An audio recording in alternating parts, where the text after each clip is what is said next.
Bai, larunbat gauean kutxatik irteten zenatzagatik erabaki zuen irekitzea eta barruan buru bat aurkitu zuen. Iluntasunean gorderik bizi dira gure herriko kronika beltzak. Gure lana izango da horiek argitara ematea. Gaurko kasua honelako pakete misteriotsu batekin hasi zen. Kastroko emakume batek lagun bati gordetzeko eskatu zionean. Hainbat hilabetez armairuan gordeta edukiko du lagunak. Baina 2019ko irailean fardela irekitzea erabaki du. Jakin minagatik ia bihotzekoak eman dio. Abro la otra bolsa y ya vi la parte de la cabeza. Barruan giza burezur bat topatu du. Fardela eman dion lagunaren bikotekidearena da. Barakaldoko Jesus Mari barandarena. Zurrumurru makabroak bolbora bezain azkarra zabalduko dira. Motozerra erabili baino lehenago zerra eta martilloarekin saiatu zela zatikatzen, ikusi zuela oso zaila zela. Erabaki zuen gorpua mozteko erabiltzea aizkora bat. Prestatu zaitezte egiaren bazterrik ilunenak ezagutzeko, krimenik latzena ere uste baino gertuago egon baitaiteke.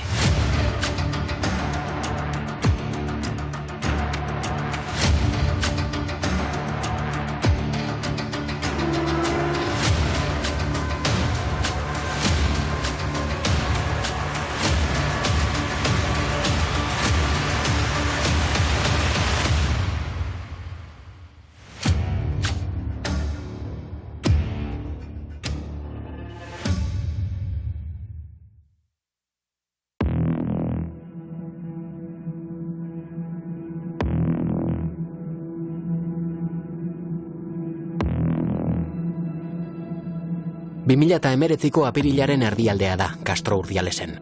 Mari Carmen Merino bere lagunaren txirrina jotzera doa. Favore bat eskatu nahi dio. Besapean daukan paketea denbora batez zaintzeko.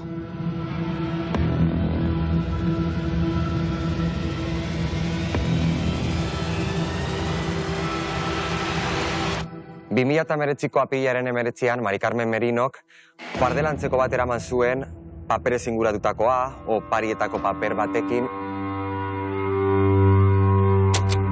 Lagun batengana hurbildu zen esanez. Gorde behar duzu mesedez fardela hau hemen barruan ditut eta objektu sexualak. Eta etorriko dira nire etzera ikustera. Eta ez dut nahi objektu horiek aurkitzea.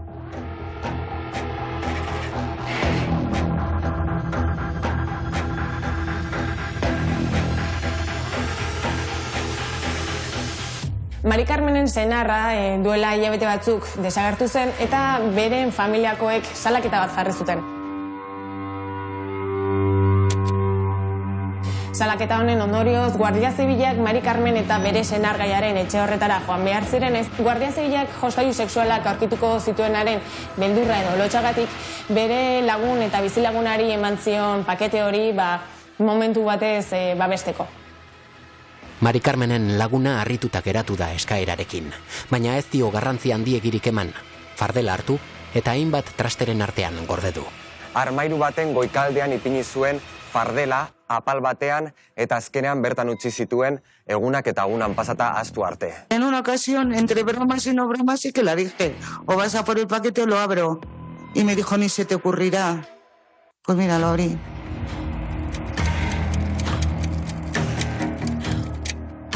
Bost hilabete igaro dira, eta badirudi Mari Carmen fardela zahaztu dela. Armairuan gordeta edukitzeaz gogaiturik, irekitzea erabaki du. Barruan ikusiko duena, ez luke ez da amesgaiztorik beldurgarrienean ere imaginatuko. Barruan zegoena ikaragarria izan zen. Quité el papel de regalo. Había una bolsa negra de plástico. Desaté el nudo. Me encontré luego con un neceser ovalado. Motitas marrones o... que ya se lo había visto yo, por cierto, en algunos viajes que hemos hecho. Y abrí el neceser y dentro del neceser más bolsas de plástico negras. Y ya vi la parte de la cabeza. Geratu zen, sokean noski. Carmen Merino tenía mucha relación con la amiga que le entregó el cráneo. Con ella y la hermana. Realmente lo que nos llevan a contar es que en primer momento se iba a entregar a su hermana, pero un día que fue a hacer una visita en su casa, además, le dijo, mira, aprovecho que estás aquí, se iba a dar a tu hermana, pero te lo doy a ti. Y sí, eran amigas de baile, eran amigas que iban a cenar, hace ya varios años. Pertsona batentzat oso traumatikoa izan behar du aurkikuntza hori, hau da, garezur bat aurkitzea pakete baten barruan. Gainera, lagun batek emandako pakete bat da. Beraz, gorputzarentzat eta baita buruarentzat oso zaila da errealitate hori ondo ulertzea. Nik uste dut egoera traumatiko bat dela, eta ziurrenik pertsona horrek erderaz esaten den trastorno estres postraumatiko bat garatuko duela horren ostean. Izan daitezke izu atakeak, beldurra izatea, oroitza pentsamendu intrusiboak izatea. Erdi xok egoeran, laguna aizparengana joan da laguntza eske. Guardia Zibilari deitu diote, baita Mari Carmen Merinori ere. La digo, ¿tú sabes lo que había en el paquete? Dice, sí, ahora voy. Tenías que haber hablado conmigo antes de llamar a la Guardia Civil. Y ya vino la Guardia Civil. Bi aukera egon daitezke pertsona baten burua gordetzeko. Alde batetik, hildako pertsona horren identifikazioa ekiditeko. Eta beste aukeretako bat, trofeo bat eukitzeko. Telefono deiak ohetik altxarazi du Mari Carmen. Eta burezurra handik ateratzeko asmoz, lagunaren etxera abiatu da ziztu bizian.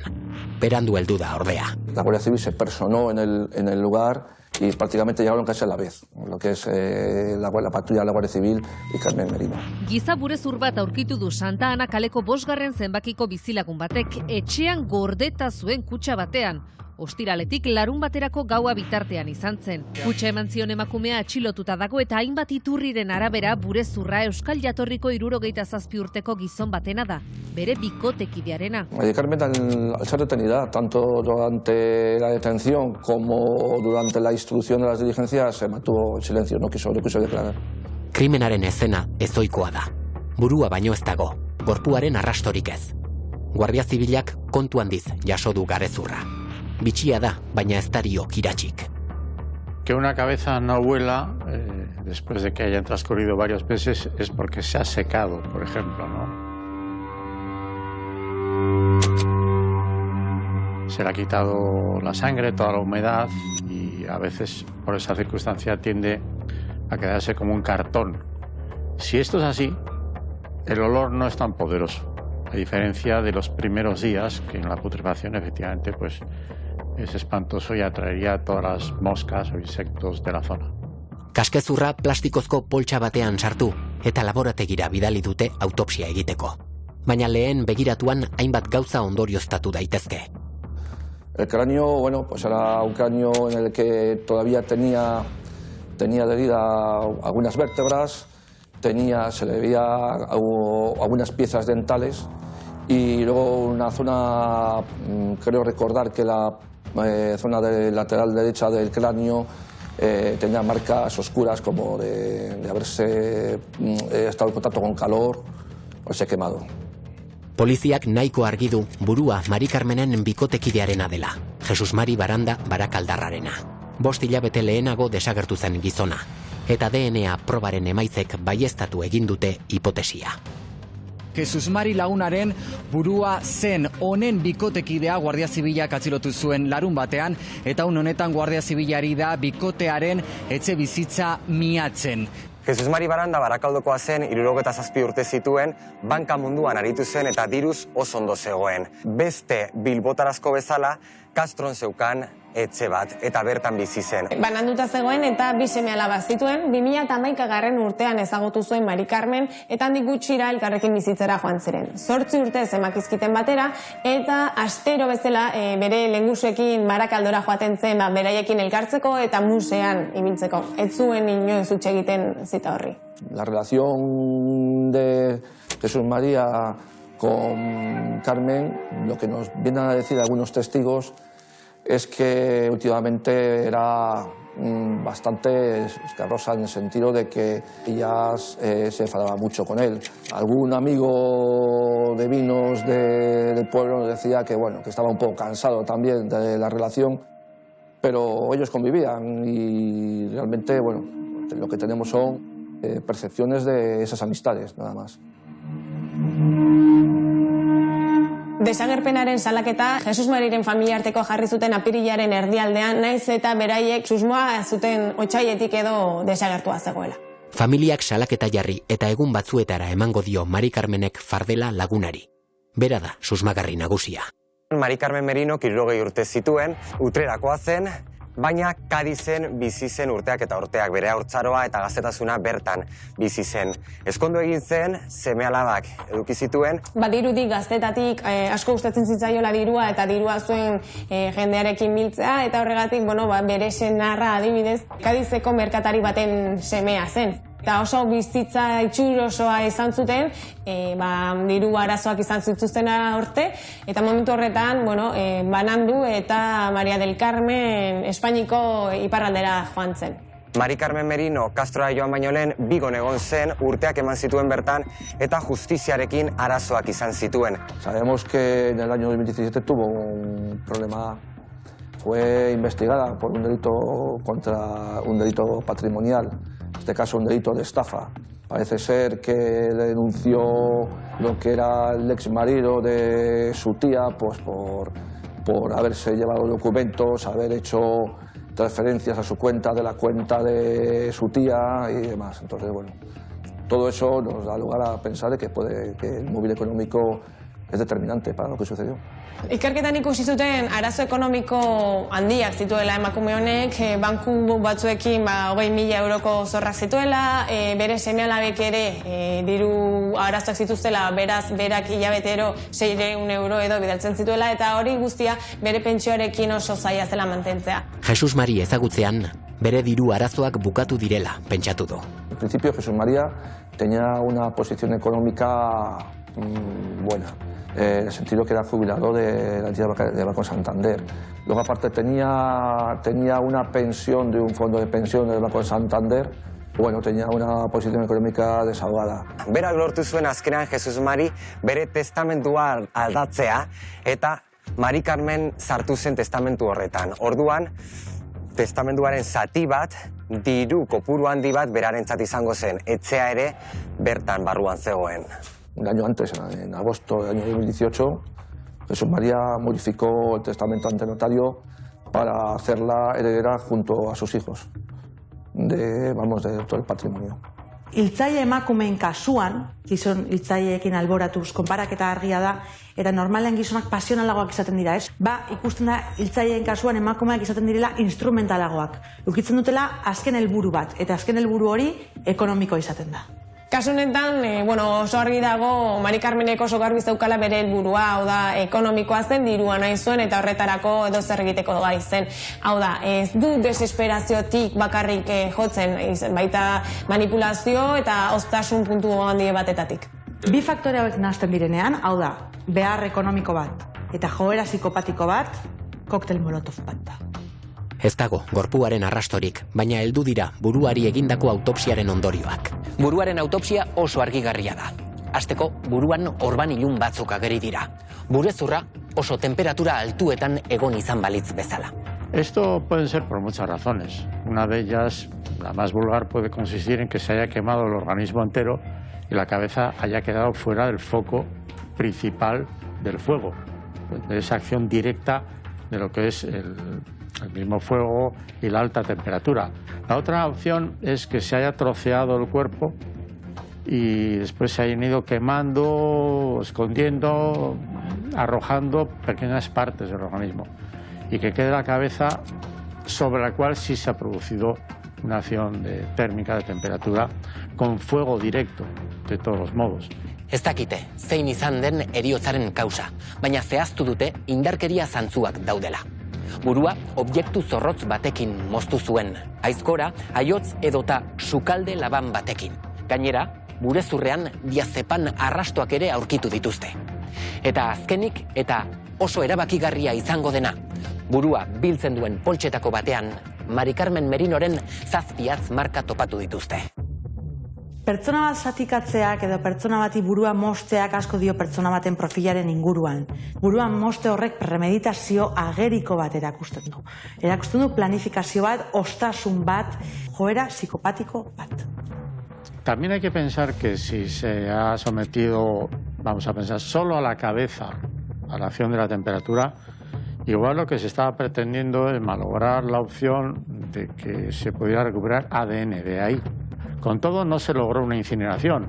Luego fue algo hecho de mala manera y seguramente con esa dosis de improvisación que muchas veces tienen los criminales.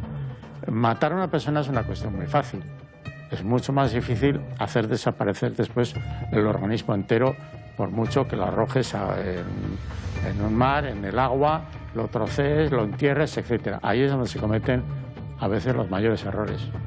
Gainera, Guardia Zibilak egin zuen miaketa sakon bat, etxearen miaketa sakon bat, eta hor, lehenengo momentuan esaten zuten etzegoela zer, oso garbi zegoelako, baina txakur batekin lortu zuten aztarnak argi bilatzea. Eta Jesus Mari barandaren odoltantak aurkitu zituzten puntu zehatz batzuetan. Alde batean, ate baten ondoan, kusin batean eta eskaileretan. Sí, se localizaron algunas manchas de sangre en el baño, en el sifón, en el tubo sifónico, ¿sabe? Entonces, son muchas muestras. Froga guztiek Mari Carmen erruduna dela erakusten dute. Ikerlariek argi eta garbi sorberrituko dituzte Jesus Mari hiltzeko emandako pauso guztiak. 2019ko otsailaren 12. Jesus Marik dirua atera du kutxazain automatiko batetik azkeneko aldiz. Egun horretatik aurrera bere mugimenduak eten egingo dira. Ez du inork berriz ikusiko. Lurrak jan izan balu bezala desagertuko da. De la cronología que hemos estudiado sabemos que extrae 140 euros con su tarjeta habitual por la mañana de un cajero, está con un amigo, se va a su domicilio y por la tarde realiza una llamada telefónica a un amigo suyo, sobre las 6 de la tarde. Pues bien, pues a partir de las 18:30, 19 horas, el posicionamiento de su teléfono es siempre el mismo. Y eso nos da a pensar que es a partir de esa hora concreta cuando ya Jesús María pues no tiene ninguna relación con el exterior. Bere familiak ez zuen Jesus Mariren berririk. Asteroko hitzordura ere etzen joaten eta ez zuen ezta deitzen.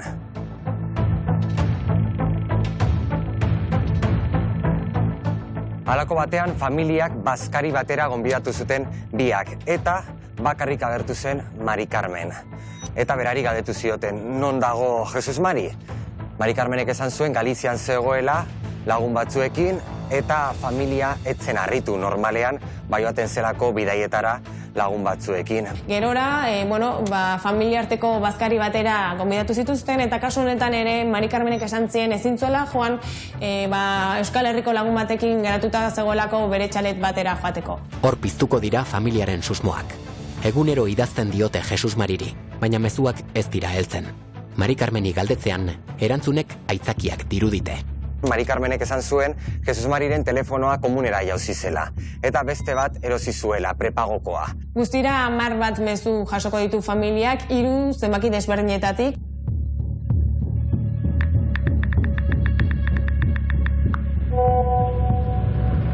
La historia que contó Carmen es que llegó a tener 3 teléfonos. Uno, el teléfono de origen, que dice que se llevó la primera vez el día 19 de febrero, que marcha con unos amigos que vienen a recogerle.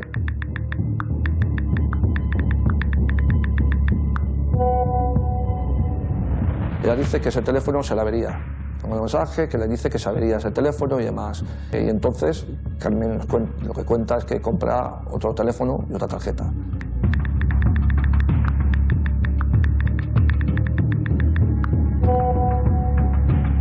Y que cuando viene en marzo le entrega ese teléfono y se vuelve a marchar otra vez con los amigos. Y luego después, cuando está de viaje, supuestamente de viaje con esos amigos, dice que cambia otra vez de teléfono, que le manda un mensaje WhatsApp y le dice que mira, que ha cambiado de teléfono y demás, y le cuenta otro rollo. Mari Carmen emozioekiko deskonexio handia duen pertsona bat dela argi eta garbi esan dezakegu. Lehenguzuek bidaltzen zituzten mezuak Jesus Mariren mugikorrera. Eta erantzuna arraroak, hotzak, bebai, eta orduan esaten zidaten. Idazten zuen pertsona etzen Jesus Mari.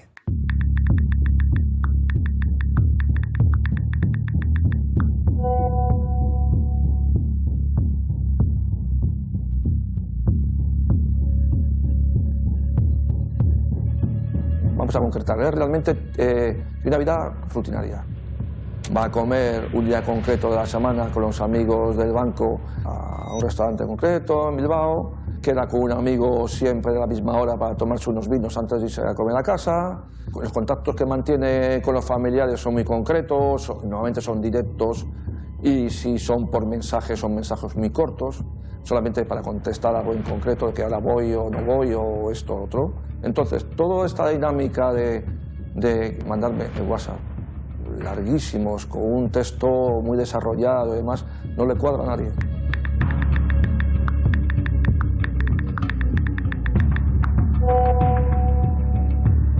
Mari Carmen Merinok familia bat engainatzea eta hil berri duen pertsona baten pertsonalitatea hartzea, horrek erakusten du empatia falta ikaragarria.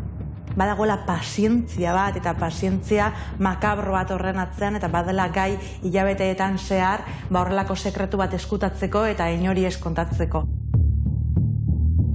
Familiak eta lagunek ez zuten ezer sinisten eta euren susmoa zen beste pertsona bat zegoela erantzun eta mezu horien atzetik. Eta apirilaren batean esan zuten, mesedez nahi duguna da zure ahotsa entzun.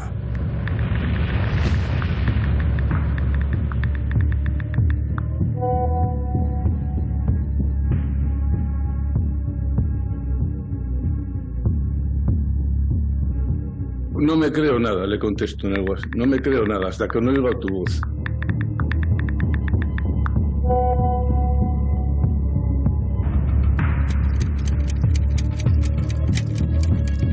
Jesus Marirekin hitz egiterik ez dutela ikusita, familiak desagerketaren salaketa jarri du.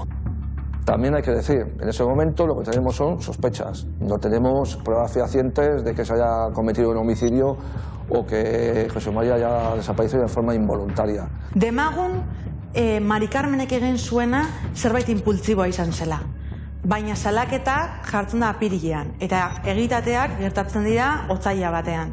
Horrek duen denbora pentsatzeko eta planifikatzeko da ikaragarria. Horrek esan nahi du, behin salaketa tarteratzen denean eta behin Mari Carmenek auzokideari buru hori ematen dionean, horrek esan nahi du badaukala planifikazio bat, denbora izan duelako pentsatzeko, denbora izan duelako planifikatzeko.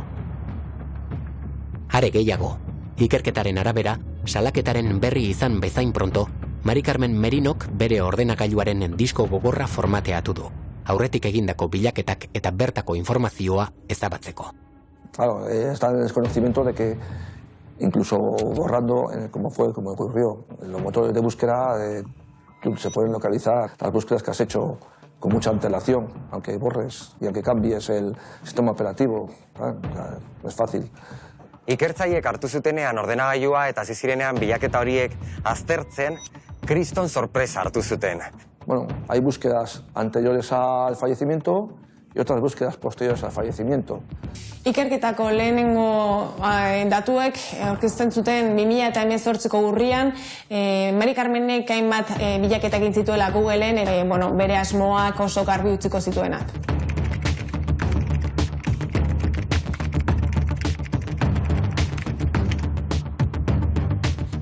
Considerábamos que ella se preocupaba ya en octubre y noviembre de 2018 que cuánto tiempo tarda en descomponerse un cadáver, vamos, que si mantengo un cuerpo, cuánto puede pasar sin que se descomponga. Norbaitek Googleen bilaketa bat egitzeak eta bilaketa horretan jartzeak, zer egin dezaket nire desagertutako senarraren pentsioa kobratzeko, edo zenbat denbora pasatu behar da gorpu bat usteltzeko. Nik uste dut horrelako bilaketa batek sekulako premeditazioa erakusten duela. Bilaketa hauek ikusita ondorioztatu dezakegu, Mari Carmenen asmoa prestatuta zegoela hilabete batzuk arinago. Eta gainera, zein den Mari Carmenen motivazioa, ekonomikoa noski. Claro, ella es heredera junto a sus hijos. O sea, las herencias se reparten entre partes, ¿no? Es decir, son las legítimas, ¿no? La cuota de disposición y la mejora. Ella entiende que es un tercio de la herencia. De todo el patrimonio que tiene, viviendas, dinero en efectivo y demás, pues bueno, claro, ella se preocupa por saber lo que le toca. Pertsona baten desagerpena 10 urte irauten baldin badu, pertsona hori zentzu batean hiltzat jotzen da, eta orduan alarguntasun pentsioa kobratu daiteke eta etekin ekonomiko hori atera daiteke. Garrantzitsua da azpimarratzea zelako ostasuna daukan Mari Carmenek, zelako joera psikopatikoa daukan Mari Carmenek badakiela. Burua gordetzen baldin badu, identifikazioa saiestuko dela, eta horrek suposatuko duela berak pentsio hori kobratzen jarraitzea. Mari Carmen Merinok mota guztietako arrasto digitalak utzi ditu ordenagailuan. Guztiek Jesus Mariren hiltzailea dela frogatzeko balioko dute. Biak eta hauek oso garbi uzten zuten Mari Carmenek denbora bat zeramatzala krimena pentsatzen, bere helburua ekonomikoa zela eta premeditazioa zegoela, hau da planifikazioa zegoela. Horretaz gain, polizia konturatu da Jesus Mari hil eta 4 egunera honelako inguratzeko zerra bat eta mailu handi bat erosi zituela. Handik 2 egunera, honelako motozerra elektriko bat. Jakinda emakumea ez dela brikolaje zalea, ez dute gertatutakoa zalantzarik. Puede indicar que si en un primer momento consideraba que puede hacer desaparecer un cuerpo, entendemos que desmembrándolo, de una manera ve que es dificultoso. Lo que quiere es una herramienta un poco más precisa, de mayor corte, que la sierra de calar. Y entendemos que es para con ese fin, claro. Hay veces, y así aparece en la literatura negra, que para saber trocear un cadáver pues tienes que ser poco menos que cirujano. Esto es un disparate fantástico, porque lo puede hacer cualquiera. Lo hace medio mal, pero lo termina haciendo. Si tiene tiempo y el ambiente en donde está se lo permite, porque eso no se resuelve en 5 minutos. Honi guztiak garbi uzten du ez dela krimen pasional bat. Momentuko eksplosioa da, ez dauka planifikazio horik, eta kasu honetan oso garbiago, oso planifikatua, premeditazio handia zegoela hilketa honen atzean. Gehienetan pentsatzen dugu emakumeak pasionalak garela eta gure ekintza guztiak, gure jokabide eta portaera guztiak pasiora bideratuaz daudela. Baina kasu honek erakusten du ez dela delitu pasional bat, eta emakumeak ez garela beti pasionalak, eta ez dela arrazoi pasionalengatik delituak burutze ditugunak. Are gehiago, gizonak izaten dira hiltzerakoan pasionalagoak, emozionalagoak, eta ez emakumeak horren beste. Emakumeak instrumentalagoak eta hotzagoak eta arrazoia gehiago erabiltzen dute. Ordenagailuko bilaketak haratako doaz. Batzuek ikara sortzen dute. El día siguiente, los días prácticamente de la adquisición, de madrugada consulta que cómo se desatasca la motosierra y cómo se tensa la carena.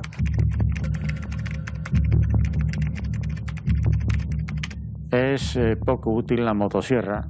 Ahí sí que tienes que ser un experto. Pero si con una motosierra empiezas a trocear partes del tórax y te metes en las vísceras y están ahí las tripas para entendernos, se monta un enredo mayúsculo. Y por lo tanto se embotan los dientes y eso no es la mejor herramienta para poder hacer este tipo de desmembramiento. Todas estas circunstancias nos hace pensar que no cómo puede haber sucedido la muerte, pero sí cómo se puede haber desprendido del cadáver. Kasu honetan esan genezake behin gorpua izan da aurrean, motozerra erabili baino lehenago zerra eta martilloarekin saiatu zela zatikatzen, ikusi zuela oso zaila zela, motozerra elektrikoa erosi zuela eta horrekin ere arazoak izan zituela, bilaketak egin zituela interneten, eta aurrera jarraitu izan arte, ez zuela gelditu. Azkenean, Mari Carmenek autopsiak esan zuen bezala, erabaki zuen gorpua mozteko erabiltzea aizkora bat.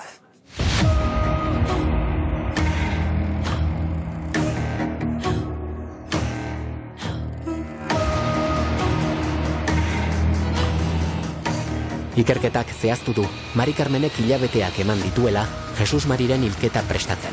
Hipotesi hori berresten du Jesus Mariren buruan diazepan arrastoak aurkitu izanak. Poliziak jakingo du Mari Carmenek 3 kaxa erosi zituela gizona desagertu baino 3 hilabete lehenago. Azaroaren 18tik, otsaiaren 4, Mari Carmenek erosi zituen 30 pilulako 3 kutxa, eta hori pertsona batentzat noski astakeria bat da. Gainera, Jesus Mariren garezurrean diazepam arrastoak aurkitu ziren, eta naiz eta bere gorpua inoiz etzen aurkitu, hipotesi bat bazegoen diazepam horiek erabili zituela Jesus Mari lokartzeko eta gero hiltzeko. Bueno, si hay diazepam que se encontró, habría que imaginar si lo consumía habitualmente o no, quien aquí es la víctima, o si realmente lo que ocurrió es que se utilizó este medicamento para dejar fuera de juego, es decir, en un estado de casi de inconsciencia no, pero por lo menos de poder manipular posteriormente para matarle más fácil Voy a pensar con un arma blanca, por otra parte, o con un estrangulamiento, no lo sabremos nunca. Diazepanarekin pertsona bat pozoitzen saiatzeak edo bilaketa horiek guztiak egiteak erakusten du denbora luzez egon zarela planeatzen, saiatzen, pentsatzen pertsona bat hiltzea.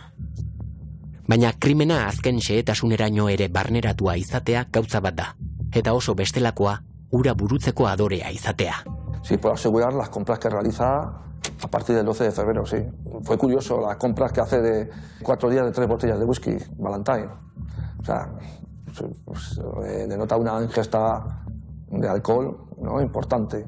Mari Carmenek alkohola edaten du berak gorputza zatikatu egin nahi duelako. Hau da, berak badaki agian ez duela odolotz hori eta alkohola behar duela errealitate horretatik ihes egiteko. Honek esaten digu emozionalki deskonektatzeko boterea baduela, oso pertsona hotz eta kalkulatzailea dela. Behin Jesus Mari hilda eta gorpua zatikatua, egindakoa ezkutatu behar du Mari Carmenek. Krimenean izandako kemen berberaz garbitu du etxea Mari Carmenek. Martxo hasieran garbitzeko produktu mordoa erosi du. Lixibak, amoniakoak, orban zailak kentzeko beharrezko guztia. Gainera, emakume bat kontratatu du etxearen garbiketan laguntzeko. Es mencionable que durante la declaración de la limpiadora dice que lo que la ve son como cardenales, como moratones y demás, moratones a la cara, como cardenales. Entonces, bueno, que eso sea la evidencia de algún tipo de forcejeo, de algún acto violento, no lo sé. Pero es que son hipótesis que no podemos basarlo en algo objetivo. Pisura sartu bezain pronto, garbitzaileak plastikuzko zabor poltsa handiak aurkitu ditu atarian. Izugarri pisutsuak dira. Mari Carmenek esan dio, loreontzietako lurra dela, autoan sartu eta zabortegira botatzeko. Garbitzailearen testigantza oso argigarria izango da ikerlarientzat. Antza denez, ez dago konfirmatuta boltsa horietan gorpua edo egotea, baina bai arraroa edo susmagarria egiten dela pertsona bat kontratatzea garbitzeko etxean bertan gorpuzkiak izan da. Entendemos que puede ser tierra, puede ser arena, lo que sea, lo que tendría ahí, que parte de los restos humanos de él estarían esas bolsas de basura. Etxean gorpua izan da.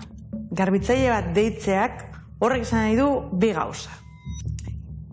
Sekulako impunitatea nabaritzen duzula eta pentsatzen duzula ez direla ondorioak egongo egin duzunerako, edo ondo ez daudela.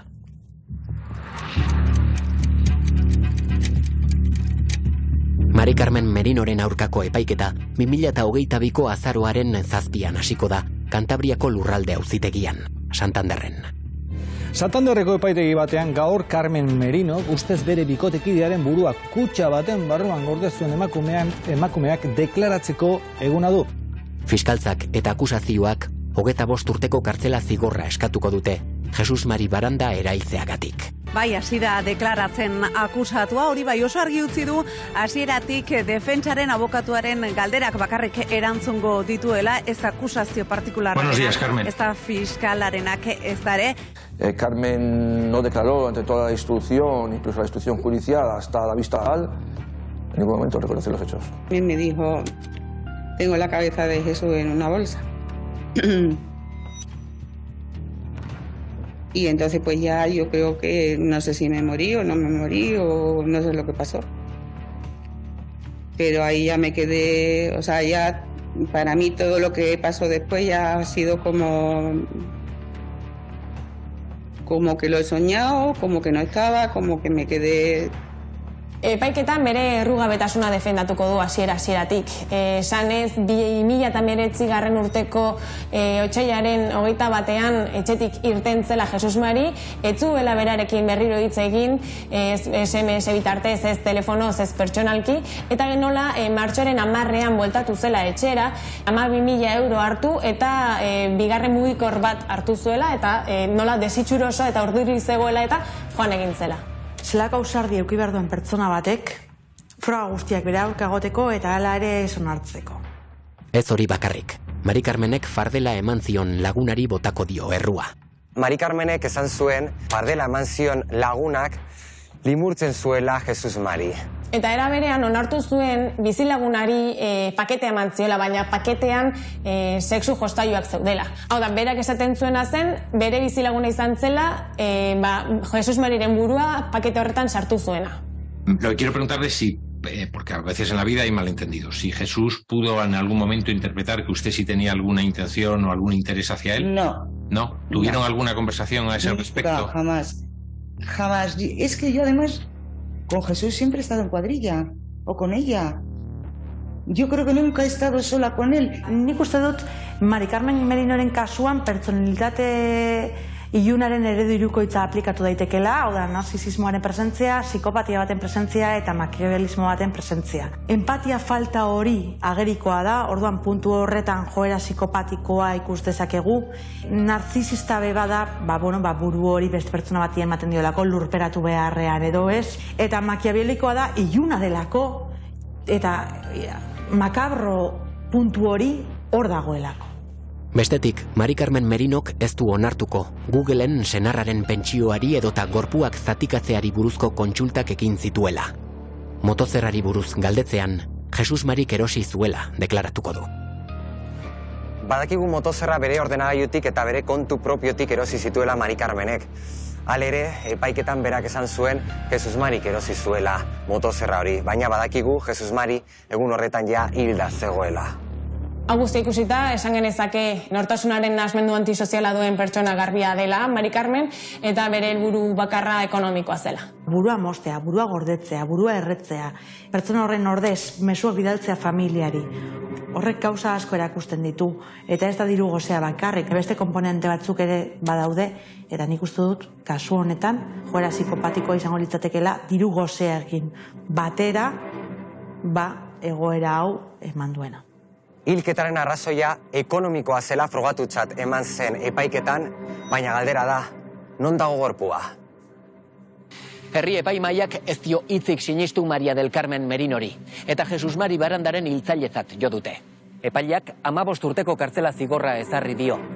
Denetarik esan dute kasu honen inguruan. Gauza asko, gezurrak. Biktimei min gehiago eragitea baino lortu ez dutenak. Egia bakarra dago ordea. 2024 urtean, Carmen Merinok sententzia negotzi ziotena onartu zuen, eta laster hasiko da kartzelako baimenak lortzen.